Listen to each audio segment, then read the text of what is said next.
అసలు శాంతి అనేది ఇంతవరకు విజయసాయి రెడ్డి మీద కానీ ఎవరి మీద కంప్లైంట్ అయితే పెట్టాలి.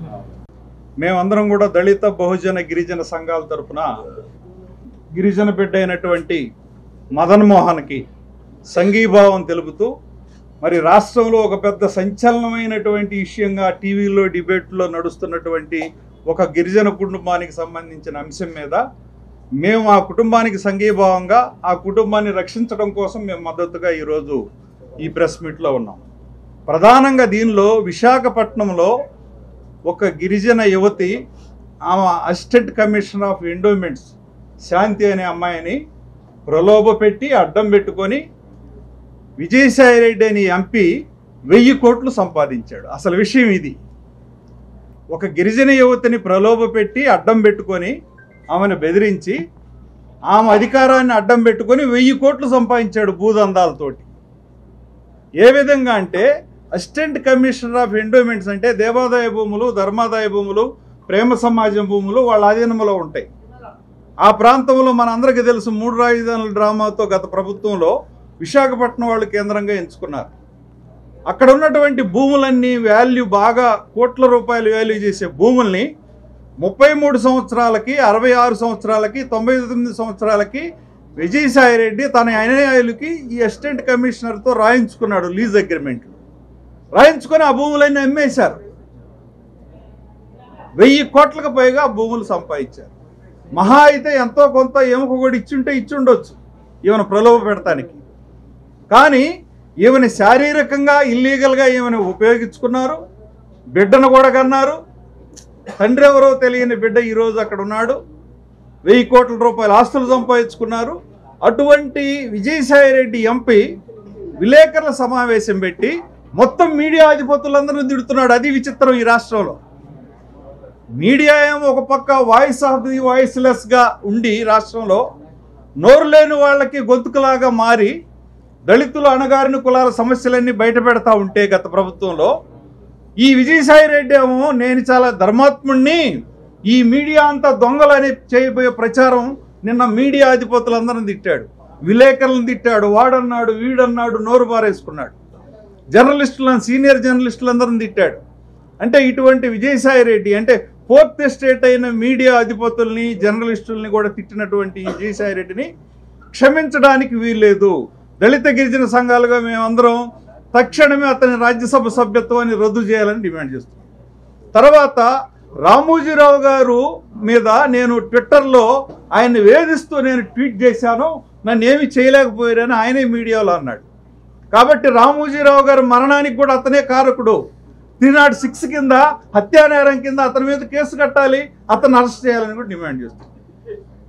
తర్వాత SC ST అత్యాచార నిరోధక చట్టం కింద శాంతి అనే ఒక గిరిజన మహిళను లోబర్చుకొని శారీరకంగా వాడుకొని ఆమెకు బిడ్డను పుట్టించి అతని భర్తను కూడా మోసం చేసినటువంటి వీళ్ళ మీద SC ST చట్టం కింద కూడా కేసు కట్టి అరెస్ట్ చేయాలని డిమాండ్ చేస్తున్నాం.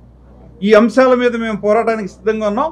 రాష్ట్ర ముఖ్యమంత్రి చంద్రబాబు నాయుడు గారికి కూడా మేము ఇవాళ రేపు కలిసి సిట్ దర్యాప్తు వేయమని, దీని మీద ఈ విజయసాయి రెడ్డిని తక్షణం అరెస్ట్ చేయమని, సిట్ దర్యాప్తు వేయమని డిమాండ్ చేయడానికి మేము సిద్ధంగా ఉన్నామన్న విషయాన్ని మీకు తెలియజేస్తున్నాం. జై భీమ్. నేను అన్యాయం గురవలేదు, నాకు పుట్టిన బిడ్డ ఎవరైతే ఉన్నారో పలానా సుభాష్కి పుట్టాడని తనే స్వయంగా చెప్తున్నప్పుడు అతని పైన విజయసాయి రెడ్డి మీద ఏ రూపంలో పెడతామంటే ఏ రూపంగా పెడతామంటే ఇక్కడ మదన్ మోహన్ గారు కూడా ST, అర్థమైందా? ఇతనికి అన్యాయం జరుగుతుందని చెప్పాడు బయటకు వచ్చి ప్రెస్ మీడియా పరంగా చెప్పినటువంటి నేపథ్యంలో ప్రెస్ మీట్ పెట్టినటువంటి విజయసాయి రెడ్డి గారు అక్కడ పత్రికా విలేకరులని వ్యక్తిగతంగా దూషిస్తూ అక్కడ ఉన్నటువంటి కొంతమంది SC విలేకరులు కూడా ఉన్నారు, వాళ్ళు కూడా అరే ఒరే అనేటువంటి మాటలు సంబోధిస్తూ ఈ మదన్ మోహన్ గారిని అరే ఒరే అని వ్యక్తిగతంగా దూషించాడు. ఒక గిరిజన సమాజానికి సంబంధించినటువంటి శాంతి గారిని పక్కన పెట్టండి, ఇక్కడ బాధితుడిగా వచ్చి అభియోగాలు మోపుతున్నప్పుడు అసలు ఆడు మదన్ మోహన్ గారు ఎవడు? నా దగ్గరికి 2 సార్లు వచ్చాడు, ఏదో ఇచ్చాను యథాలాపంగా, నేను ఇన్ని సంవత్సరాలు ఉద్యమం చేశాను, నాకేమైనా చేసావా నువ్వు విజయసాయి రెడ్డి గారు? మరి ఒక గిరిజనుడు ఎరుకుల వ్యక్తి అతను వెళ్తే నువ్వు ఎట్టా లెటర్ ఇచ్చేసావు? ఇప్పుడు విదేశాలకు పోవడానికి. అదే కాదు, శాంతి కూడా బాధితురాలు ఇక్కడ. శాంతి ఒక్క కూడా నిమిషం ఇక్కడ ఈ సంఘటనలో ఒక్క నిమిషం అట్ట కాదన్న అది కాదు ఎవరు లాగలేదు. ఇక్కడ మన సోదరుడు అడిగిన విషయంలో శాంతి కూడా బాధితురాలే, ఇక్కడ శాంతి కూడా విక్టిమే. ఉండండి అట్ట కాదండి, ఆమెను చంపేస్తారు రేపు. నేను కాదు అని అంటే చంపేస్తారు. మిత్రమా ఓకే రైట్. మీకు చట్టం తెలుసా? ఐపీసీ తెలుసా? అడల్టరీలో కంప్లైంట్ ఎవరు? అడల్టరీ కేసుల్లో కంప్లైంట్ ఎవరు? చెప్పు. అడల్టరీ కేసుల్లో చట్టం చెప్తున్నాం. మొగుడు మాత్రమే, ఒక్క మొగుడు మాత్రమే అడల్టరీ కేసులో కంప్లైంట్ ఇవ్వడానికి అథారిటీ ఉందని చట్టం చెప్తుంది. ఆయన కదా ఇప్పుడు చేసింది. బైగమీ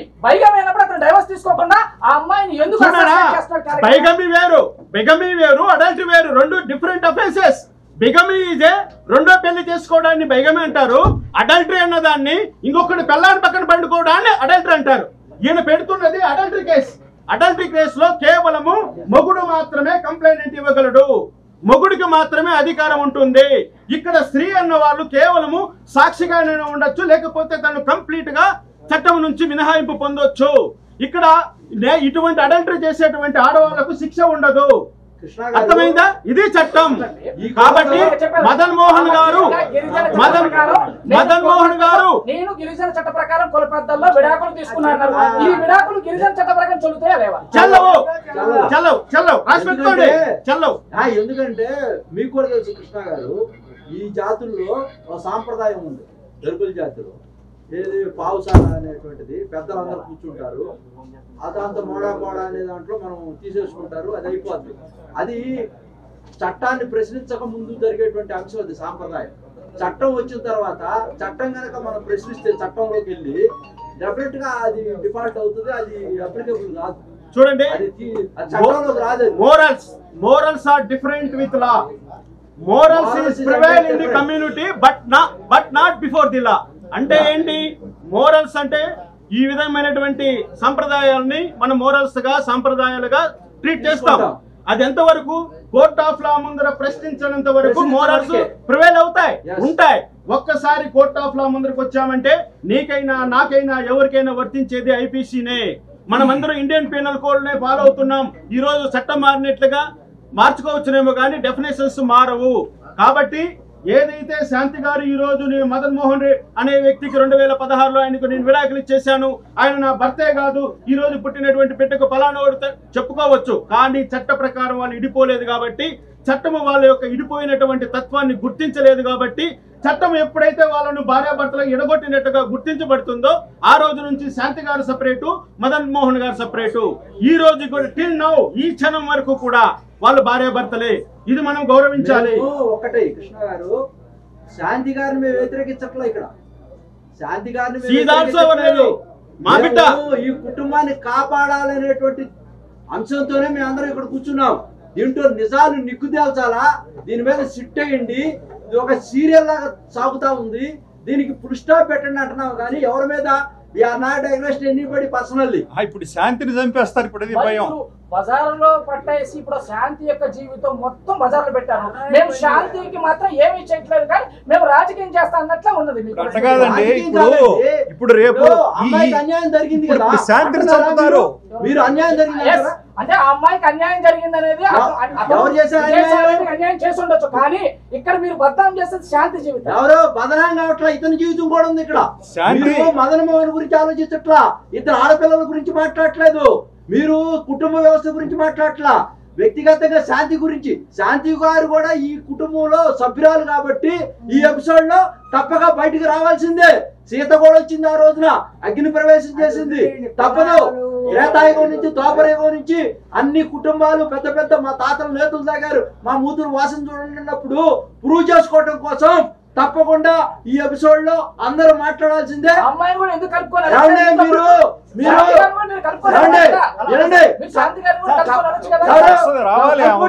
తప్పకుండా రమ్మనండి. అంటే ఈ లెక్క ఎస్సీ ఎస్టీ యాక్ట్ లో ఎవరైనా సరే అక్రమంగా ఒక లోపరుచుకొని భయపెట్టి నయాన్ని బయటేస్తే అది కూడా నేరం అవుతుందంటారా? ఇంకోటి అమ్మాయిని కూడా రమ్మనండి, మేము తప్పకుండా ఇన్వైట్ చేస్తాం, తప్పులేదు. విజయసాయి రెడ్డి గారి యొక్క పాత్రని తేల్చమంటున్నాం దీంట్లో.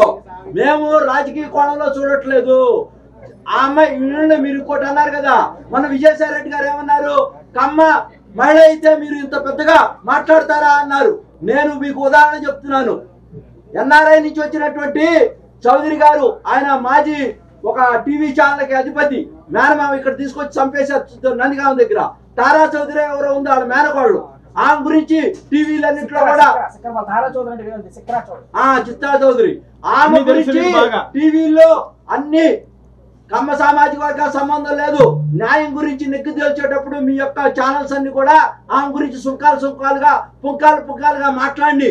ఇప్పుడు విజయసాయి రెడ్డి గారు ఆ విధమైనటువంటి భాషని, అయినా తారక రత్న గారు చనిపోయినప్పుడు వాళ్ళ మేనగోడలను ఇచ్చినప్పుడు చంద్రబాబు నాయుడు గారి దగ్గరికి వెళ్ళి 20 రోజులు అక్కడే ఉన్నాడు కదా నేను తమ్ముండి, నాకు అన్న చంద్రబాబు నాయుడు గారని.